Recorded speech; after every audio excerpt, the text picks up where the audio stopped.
tem fundamento, é preciso preparar. Saravá a todos, sou o Pai Gilberto, sejam todos bem-vindos ao nosso canal, que tem o objetivo de divulgar a doutrina de Umbanda de uma maneira simples e objetiva, e por isso eu sempre digo que os comentários de vocês que têm chegado são sempre muito bem-vindos.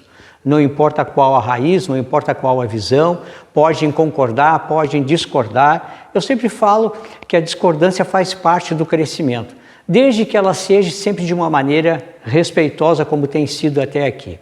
Então, ao tema de hoje, que me chegou através também de algumas perguntas, são se os Exus são espíritos de familiares desencarnados.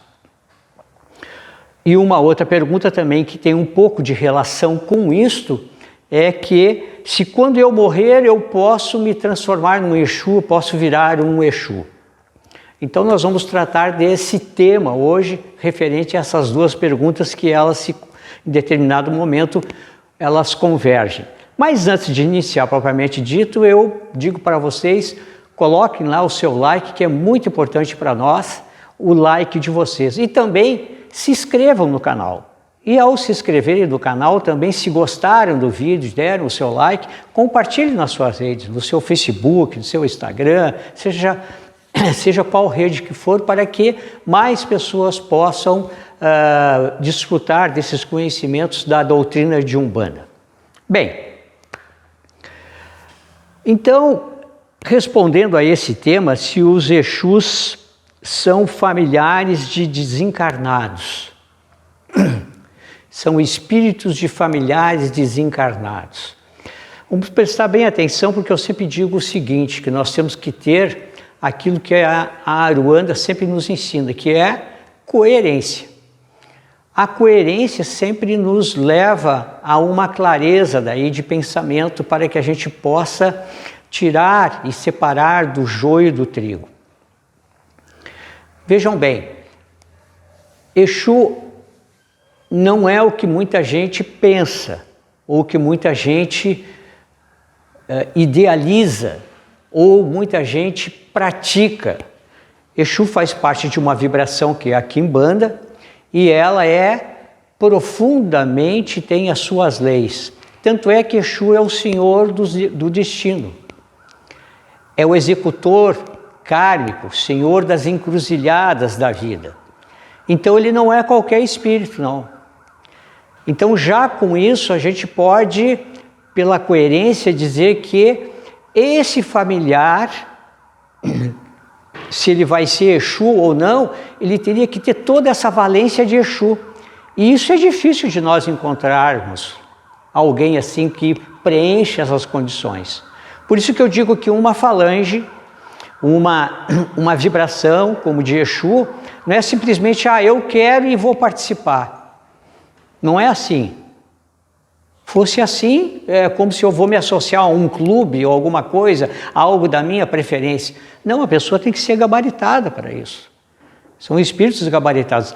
Mas eu vejo que muitas vezes tem até relatos e até livros de espíritos que viraram Exu isso, Exu aquilo. Eu sei que tem isso. E eu não vou entrar no mérito se são verdadeiros ou não, e até muitos o são, realmente. Mas aí o que ocorre? São pessoas completamente endividadas e que, quando vão adentrar na Quimbanda, ou seja, na vibração de Exu, vão entrar aonde? Lá no rabo de encruze de Exu, ou seja, lá na cauda. O que significa isso? Exu tem uma hierarquia. Exu coroado, cruzado e espadados. E os espadados, que é a última hierarquia, o que acontece? Todas essas três hierarquias, distinções, tem o quê? Tem graduações. O rabo de encruza são aqueles os últimos que estão recém entrando nas subfalanges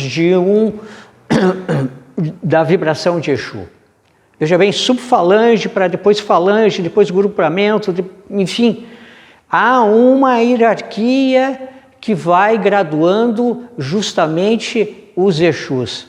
Então aqueles espíritos bem endividados é que vão ser aceitos lá, são os últimos da fila. Por quê? Porque se eles não se adaptarem, se eles não conseguirem, eles têm o quê? A opção de eles seguirem a sua cadeia evolutiva num outro plano, com outra vibração, com outro desiderato no seu caminho. Então isso é muito importante que as pessoas entendam. Então é algo que não é uma questão de eu quero. Não, isso só não basta. Tem que ter uma valência, a pessoa tem que ter um conhecimento. Veja bem, Exu ele é impessoal, porque se ele é o Senhor do Karma, aquele que executa as ordens do Senhor do Karma, quem são os senhores do Karma? A vibração de Pai Xangô. Então veja bem, ele está o quê? Abaixo de uma serventia do Orixá Xangô. Se ele é o executor kármico, por assim dizer, nesse inteirinho, nesse ângulo que nós estamos abordando agora. Se ele é o executor do karma, ele tem que ser impessoal. Porque se ele recebe, por exemplo, uma ordem do Orixá, olha, vai lá e executa uma ordem kármica para que esse karma seja executado, seja queimado, ou seja propiciado àquela pessoa passar, que o Pai Gilberto tem que passar um karma, ele vai lá e executar. Independente se ele conhece o Pai Gilberto, se ele não é, ele vai executar. É o que está na lei escrito. E isso tem que ser cumprido. E ele sabe muito bem disso. Então, é essa questão que eu coloco. Será que um familiar teria tanta, veja bem, impessoalidade assim para executar uma ordem? Então, como nós vamos vendo, essas perguntas vão surgindo e elas próprio, vocês na reflexão, vocês vão vendo que não é tão fácil ser Exu assim. É uma responsabilidade muito grande e é um aprofundamento muito grande.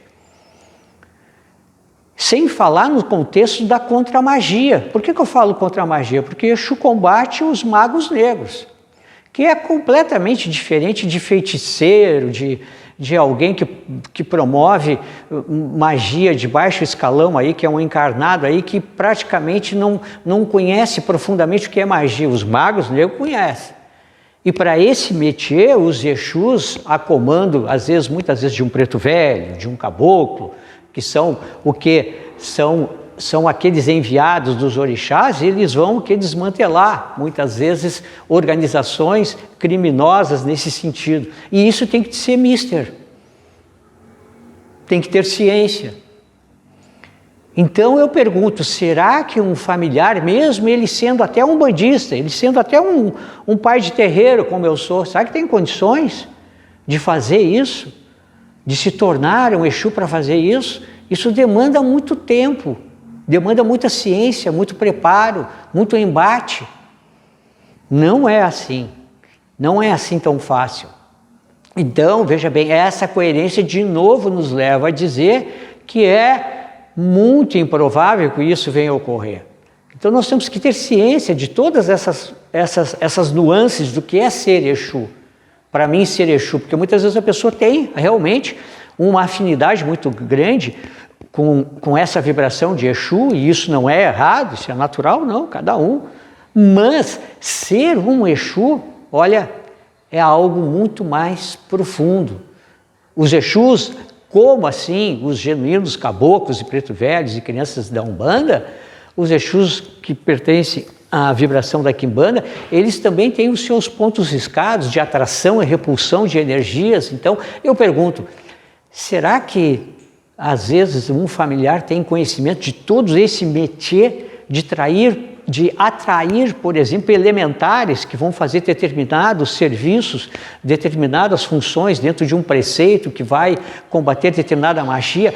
Também, veja bem, também o seu poder mental, ou seja, de também criar elementais que é diferente de elementares. Veja bem, tem tanta coisa que a gente pode abordar aqui que faz com que a gente fique pensando que é quase impossível um familiar querer logo se transformar, né, trabalhar numa linha de Exu. E na segunda pergunta, né, que se eu posso vir a ser um Exu quando desencarnar, veja bem, é muito difícil, né, minha gente? É muito difícil porque tem que ter competência, tem que ter gabarito. Então, se a gente banaliza uma função de Exu que é tão profícua e tão importante, né, então nós vamos ver que a coisa não é bem assim. Eu respeito quem pensa diferente, quem acha que é diferente, mas eu sempre digo o seguinte, a prova final é o seguinte, a nossa vida material aqui na Terra ela é curta. Quando desencarnar, nós todos vamos ver, né? Quem pode e quem não pode. Né? Então nós vamos ver que aí sim, até porque quando desencarnar, o primeiro embate da desencarnação, né, que a gente pode, né, é encaminhado é o quê? É Exu que vai fazer essa seleção para onde nós vamos também. Esse é um outro tema também muito profundo. Então eu pergunto de novo, será que algum de nós tem essa impessoalidade para exercer todas essas funções? Mesmo que a gente exerça, vamos supor que a gente é o subalterno do subalterno. Vamos colocar assim, né? Será que a gente teria toda essa impessoalidade para executar todas essas leis? Então, Exu é coisa muito séria e muito profunda. E por isso, peço nesse momento que nós estamos aqui preparados, que antecede a nossa gira, peço com o agô dos orixás que os guardiões do templo nos protejam nessa gira que vai começar logo, e que Exu que nos proteja em cima, embaixo, na frente e nas costas, para que a gente possa cada vez mais pleitear a vida plena. O que é a vida plena? Que Exu, o Senhor dos caminhos, afaste toda a moléstia, toda a doença, trazendo a saúde para todos nós. Que Exu afaste toda a miséria, toda a pobreza, trazendo a fartura para todos nós. Saravá, luz do caminho e paz no coração.